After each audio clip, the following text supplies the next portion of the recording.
Welcome. Happy Monday. Unfortunately, due to some factors in my schedule, we're not able to meet in person and have our discussion today. So please forgive me. And my intent is that this video will give you something to work on over the upcoming week.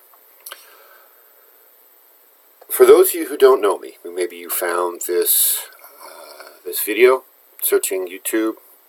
My name is Golden Eagle. I am a shaman in the Toltec lineage. And today what I'm going to be talking about is the idea of your personal practice. Now what I mean by personal practice is those set of activities, that you do on a regular and hopefully frequent basis that are aimed at upgrading your consciousness. Now if you meditate once a year, that certainly meets the criteria of being regular. It is not, however, frequent enough to accomplish any real goal of upgrading your consciousness and helping you in your long-term spiritual goals. So to better explain that, I'm going to give a couple examples that I think will help put this in perspective. Suppose, for example, you're a member of a Christian church and you are being taught that you should be praying every day and you should be reading your scriptures every day. To have a regular personal practice that meets the criteria of your spiritual system, then you should actually be reading your scriptures every day and you should be praying every day. When you do that, what happens is every time you read your scriptures, even if you read the same passage over and over, any inspired manuscript from any tradition will permit you to gain new knowledge. There's levels. Esoterically, you go up, you're spiraling up every time you read those scriptures that were inspired when they were written. So actually do it. That would be a valid personal practice.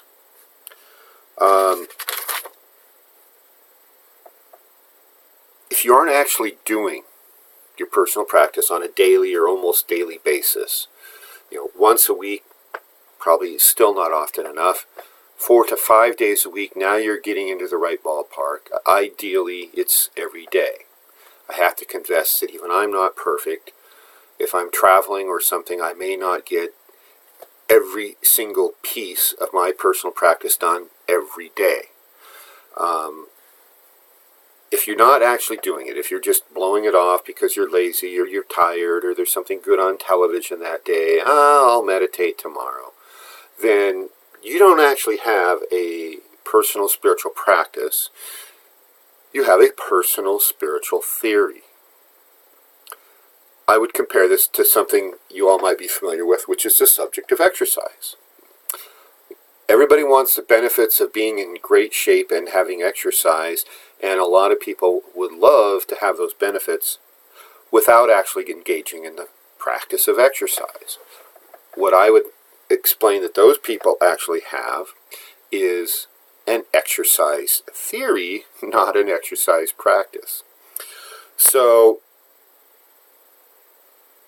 I'd like you, I didn't just pick exercise randomly, I'd like you to consider now the relationship between an exercise practice and your spiritual practice. What are the goals of the spiritual work? The primary set of goals is to raise your consciousness. And in order to do that, you need to be raising your vibration.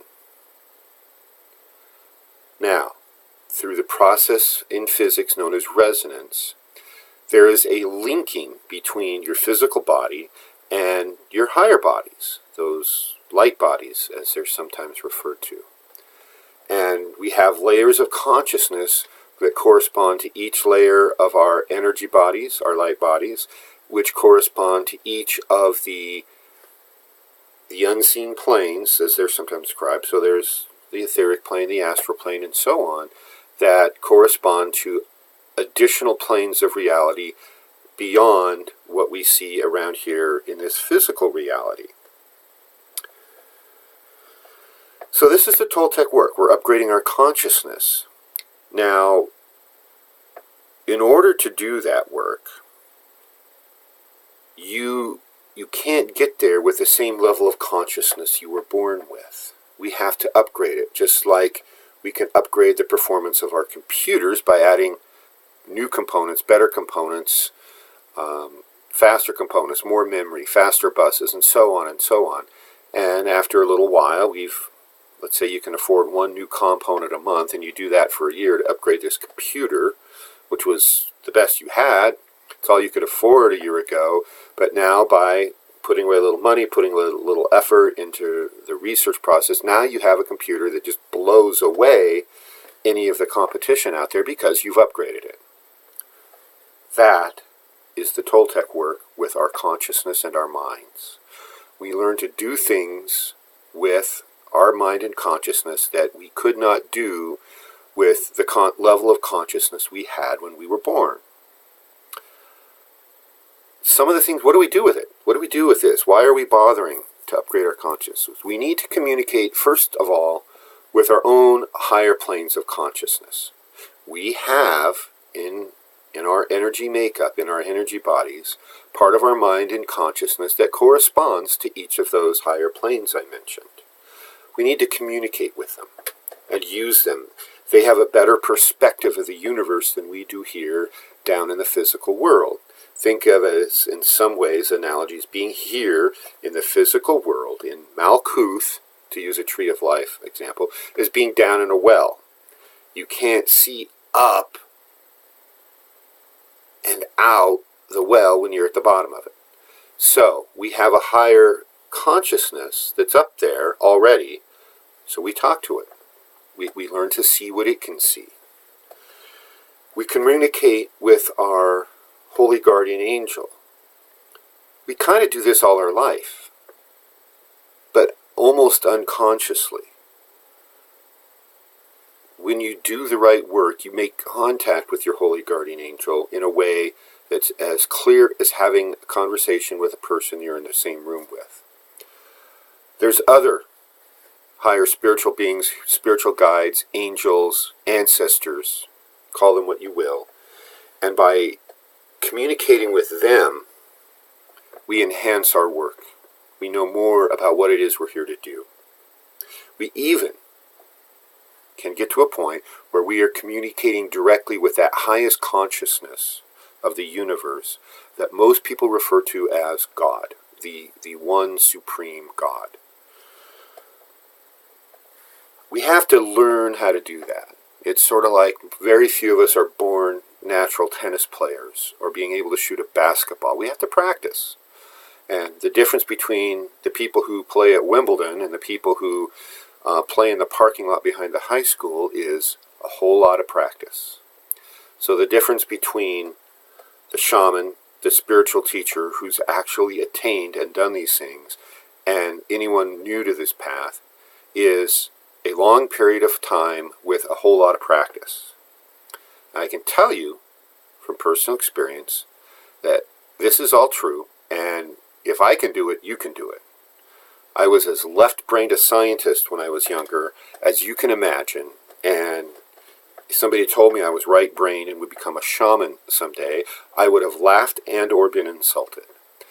But the universe has a funny way of exacting revenge on the closed-minded sometimes. So it was part of my calling to become a shaman, and that ultimately is what we're trying to do with this work is you make contact with these higher entities, these higher levels of your own consciousness, the highest levels of the universe, to find out one key batch of knowledge. And that is to know what your true divine purpose is in this lifetime on this world, and then know how to do it, and then do it. We call that your true will, your true purpose, your divine purpose. Sometimes it's called your destiny or your divine destiny. It's called, in the Eastern traditions, your dharma. It's your lot in life is to do this. If you ever go read the Bhagavad Gita and follow the story of Arjuna. That's a story of somebody who saw his will, knew his will, but was reluctant to do it because he didn't understand the big picture of the universe. And so the Bhagavad Gita is a series of discourses where he's being taught by Lord Krishna, the Indian version of Christ consciousness, about why he must do his will, and that's the only thing he came to this life to do.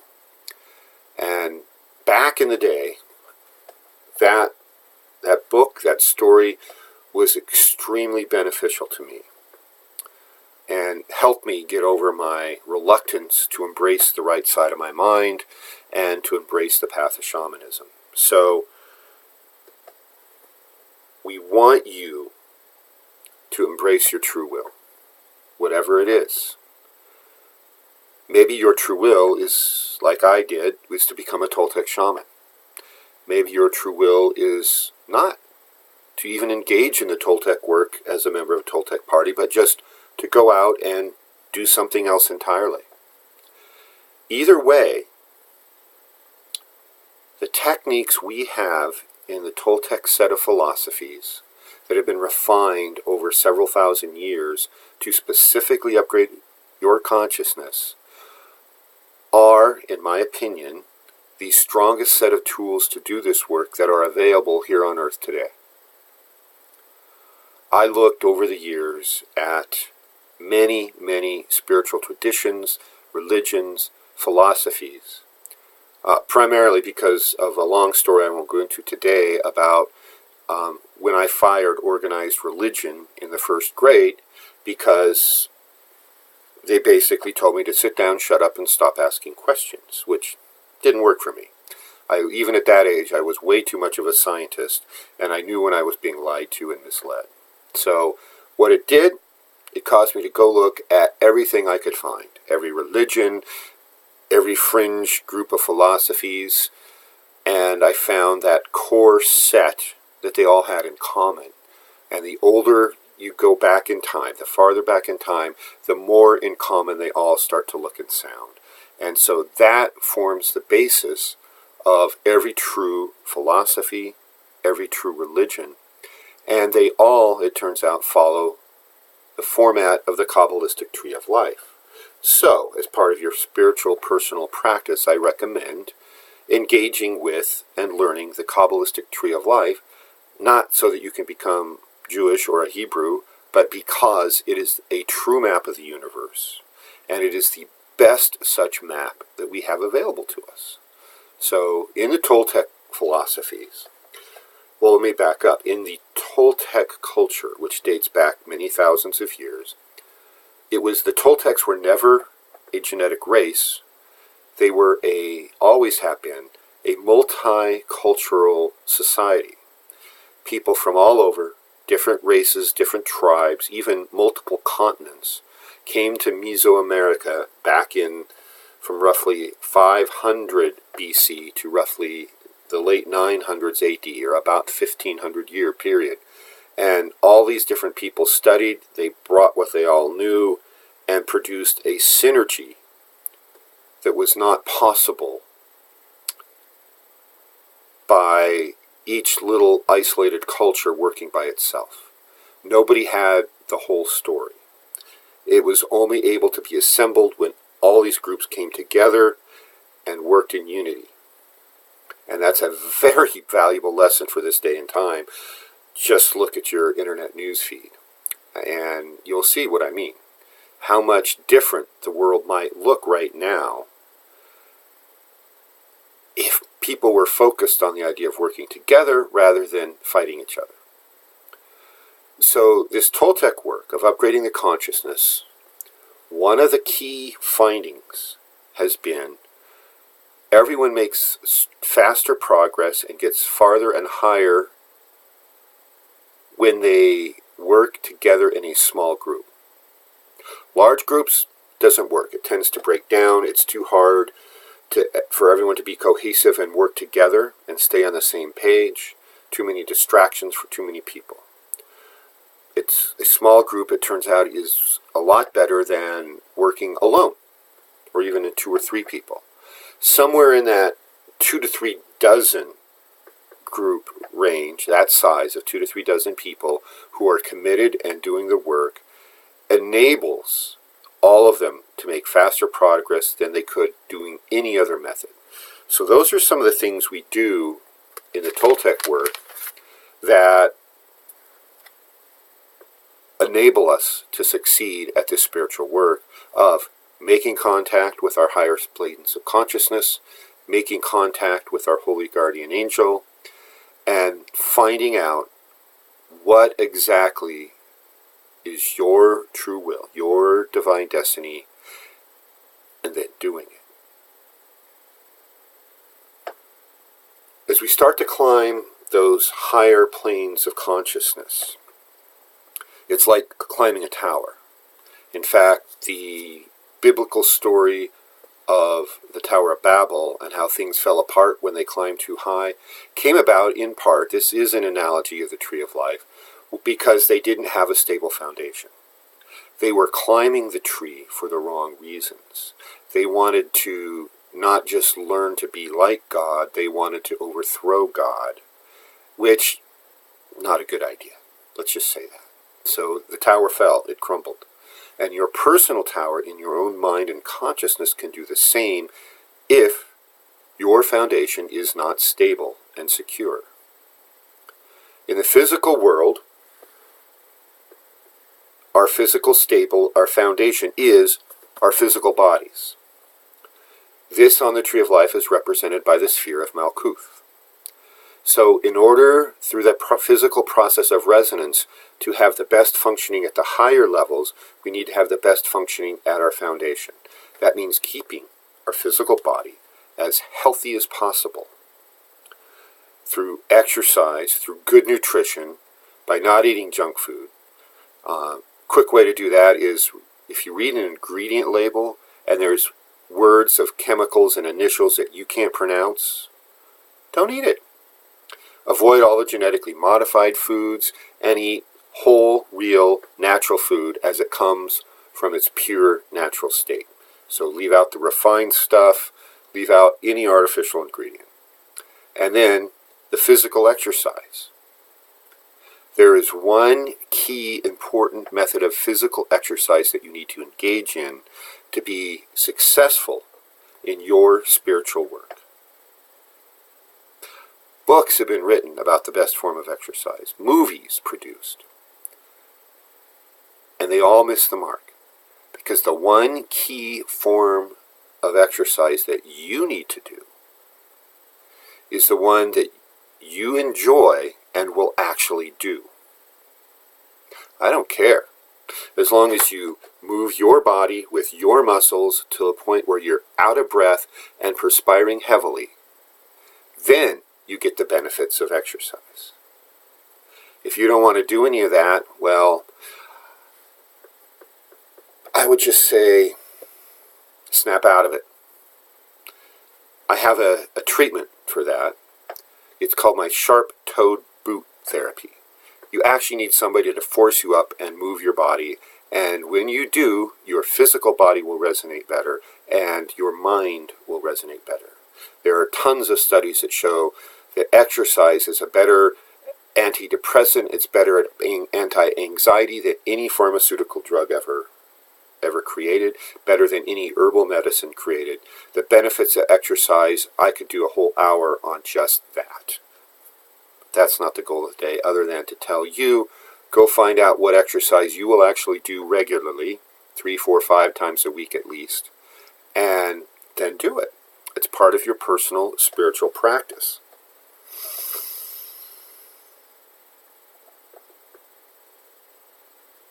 So, in your personal practice, there are a few key things you need to do. First and foremost is you need to keep a journal. Journal everything in it that you can make time for. So all your mundane, quote-unquote, activities of the day, journal especially all your dreams. Keep your journal by your bed, wake up in the middle of the night, whenever you have a dream that you can remember, and write it down, because there's a big probability that if you wait till the morning, you won't remember it. So In the Toltec system, we do a lot of work with the dreaming because we know the dreaming to be an alternate reality that is actually very real. It's just as real as this one. We can go there, we learn, we can master things there that would take us years to master here in the physical world, if they're even possible to master here. The dreaming is there for our training. So that's how you should use it. You should be meditating. And there's tons of meditations. And the goal of all legitimate systems of meditation is to put you in a state of brainwave frequency that mimics REM sleep, and you're doing it while you're consciousness. And then once you achieve that state, then use that highly relaxed and at the same time highly focused state of consciousness to start to do your own spiritual work. It's not just enough to attain that state of consciousness and then sit in it. There are systems of meditation that teach that. And it's a great first step. After that, you use that meditative state to access those higher consciousnesses, those higher entities, to learn what you're supposed to do and then do it. I mentioned reading scriptures earlier as a way of encouraging you to read whatever scriptures you have, whatever tradition you come from. If you're in the Jewish tradition, read those scriptures. If you're in the Christian, read those. If you're in the Hindu tradition, go read the Vedas, go read the Upanishads, go read the Bhagavad Gita. And in fact, I recommend reading the Bhagavad Gita no matter what tradition you're in. It revolutionized my work and my path. Another thing you should be doing on a regular, consistent basis is working with the subtle energies. Now, there's a lot of forms of subtle energies out there. There's Qigong, there's Tai Chi, there's prana and pranic healing, and then, of course, what in my opinion is by far the strongest, which is the energy from the Toltec lineage that we now call the Akadua. Go to the ToltecShamanicarts.org page, click on the Golden Eagle Discourses link, and somewhere in there is a link to the Akadua manual that I have written, and it introduces that. So if you don't know what the Akadua is, and or you don't have it, well, contact me. Send me an email through that page, and I will get you hooked up with the Akadua energy. I had done Qigong and Tai Chi and acupuncture for 15 years before I got the Akadua. And in 1 month with the Akadua, my energy was 10 times stronger than it had been after 15 years of using the best methods of Qigong available. I was trained in several systems of medical Qigong, Tai Chi, 2 other styles of Qigong, and since then I found more, all of which work, but using the Akadua with any of the techniques you know from any other energy, it's like the difference between playing an electric guitar that's not plugged into an amplifier, and yeah, it makes a little noise, you can kind of hear the sound, but then you plug into an amp, turn the amp on, the amp's plugged into power, and then the output is plugged into speakers, and then you play, and it's like, oh my! That's what an electric guitar is supposed to sound like. And when you plug into the Akadua, all your spiritual work gets better, your energy work gets better. If you're a healer, all your healing work will get better. If you're an artist or a writer or a carpenter, anything you do will get better with the Akadua. So in the Toltec work, we use the energy daily. My prediction is that within a very short time of getting the Akadua, you're going to be so amazed that you will never want to not use it. It's like, wait a minute. No, you will want to do that. One of the keys with the energy is it will enhance your intention and your attention. So the piece of homework I have for you this week is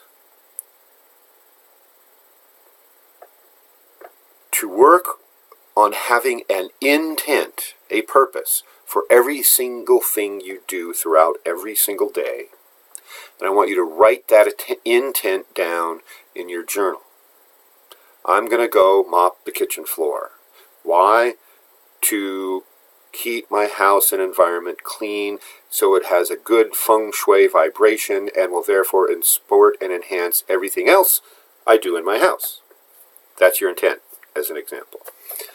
Then you turn on your akadwa and you put all your attention into doing whatever task you're doing, whether it's mopping the floor, cutting carrots for a salad, whether it's organizing your library so you can actually find things, whether it's weeding the garden, chopping firewood, something I do about every other day, anything. You put all your energy and your intention and you turn on the akadwa every time you chop that wood. And over the course of this week, basically anything you do today, I'm taking a break from mopping the floor, now I'm going to the restroom. Why? So I don't have another mess on the floor that I have to clean up again.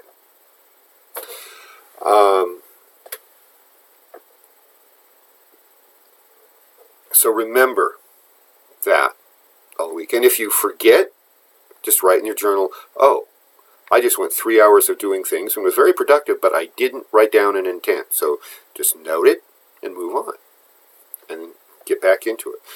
So remember, the one key piece of information we're doing all this consciousness work for is to make contact with the higher planes, your holy guardian angel, and to learn your true will and intent for your life.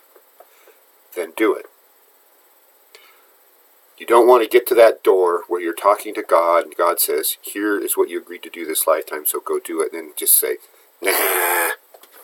Don't be that person. Do what you and only you came here to do.